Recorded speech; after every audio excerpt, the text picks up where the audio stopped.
Hi guys! For today's video, our topic is about types of visas here in Poland. And I'm going to show you something. Ta-da! So, those who are in Poland knows what is that. So stay tuned. If you like this video, give it a like and subscribe. Bye-bye!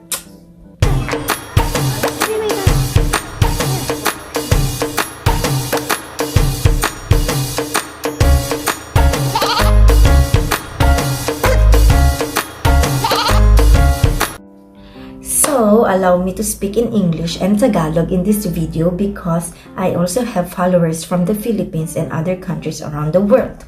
So, allow me to speak for English and Filipino because my Filipino followers would be able to watch this one, okay?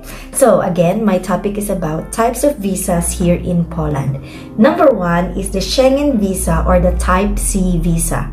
What is this about? The usage of this is short stay up to 90 days within a 180-day period.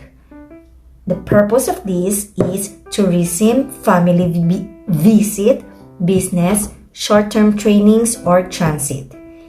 It allows you to travel to other Schengen countries also. So, ibig sabihin, yung Type C visa is about travel visa where you can be able to roam around Europe or the Schengen countries around Poland. So, the stay of this ay 90 days lamang hanggang 180 days. Okay? Correct me if I'm wrong, but sabi ni ChatGPT. Joke! Number two is the National Type D visa. This is longer than the Type C visa. You are allowed to stay for 90 days up to 1 year. Ang purpose nito, the purpose of this is for work, for specific job offers or work permit holders. Ito yung mga may job offers dito sa Poland. Pwede kayong magstay dito kung may work permit kayo. Study at the universities or language schools. So, pwede ka dito na magpunta kung may offer, kung nag-enroll ka sa school or it is about education. Family reunification, ibig sabihin, you're going to visit your husband or your spouse or if you have parents here na citizen dito sa Poland, so pwede kayong magpunta dito. Business, if you have a business or you are on a business trip, you can also use the Type D visa. And religious or volunteer work. So, this is Type D visa or the national visa. Number three is the seasonal work visa. This is usually issued as a Type D visa also. For seasonal work like agriculture, hospitality, and also you are allowed to stay for 9 months in a 12-month period. Employer must get a seasonal work or work permit first. So, pwede ka lang dito magstay kung seasonal visa ka or makapasa ka sa Type D visa under ito ng seasonal visa. Basta, para ka lang nagpunta dito sa Poland to work for 9 months or 12 months. Then, we also have the number 4, the student visa, or usually, it is also in the Type D visa, as I mentioned earlier. For studying in Poland at a university or higher education, the duration depends on the academic program. In this program, you should have able to get a letter from your school that you are enrolled in Poland as a student and you can able to support yourself as a student dito sa Poland. I am just not sure if you can apply for work while studying. But I think you can kasi may mga kasama akong Ukrainian sa school na nag-aaral at nagtatrabaho sa school namin. Then number 5, there goes the working visa or the Type D visa. This is also under the category of Type D visa. This is for legal employment in Poland. So, kung galing ka sa Pilipinas at may work visa ka dito papunta sa Thailand, you are going to receive a Type D visa. This includes a valid work permit or declaration of intention to be able to enter or be employed in Poland. Okay? So, that is work visa.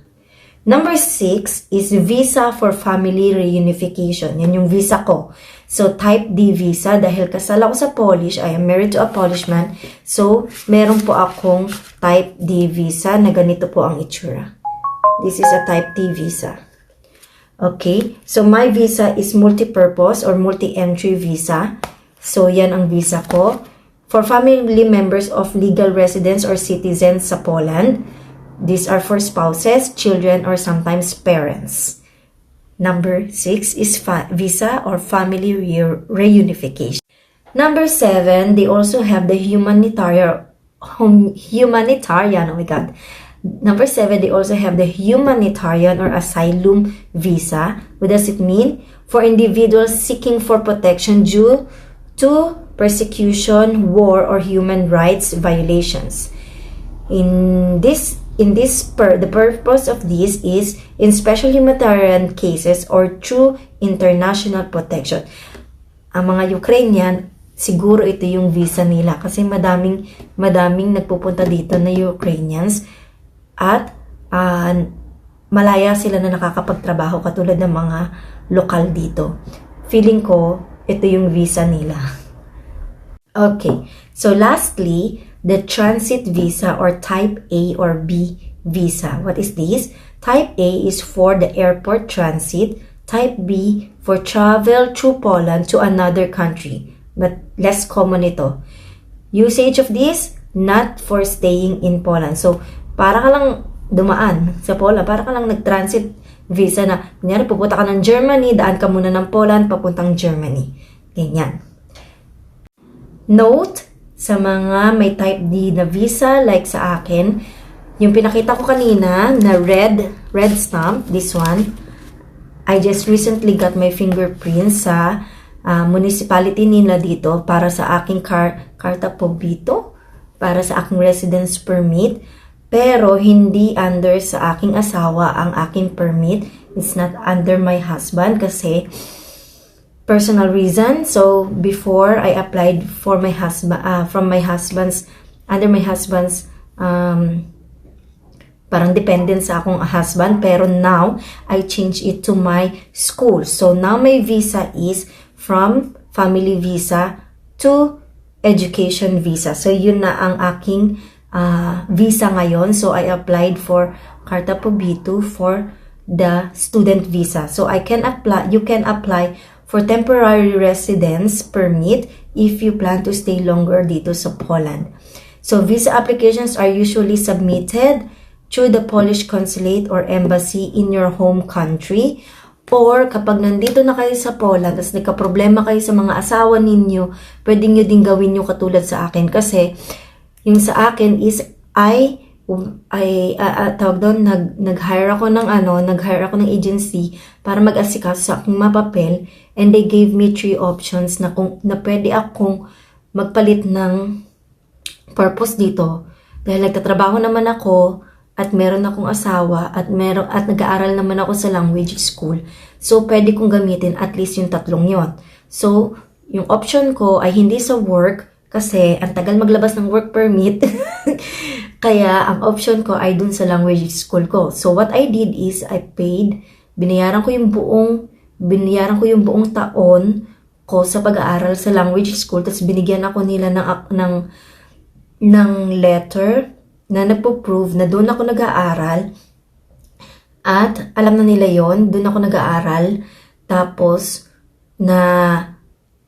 nakasulat doon yung schedule kung kailan ako napasok at kailan ako nagsimula.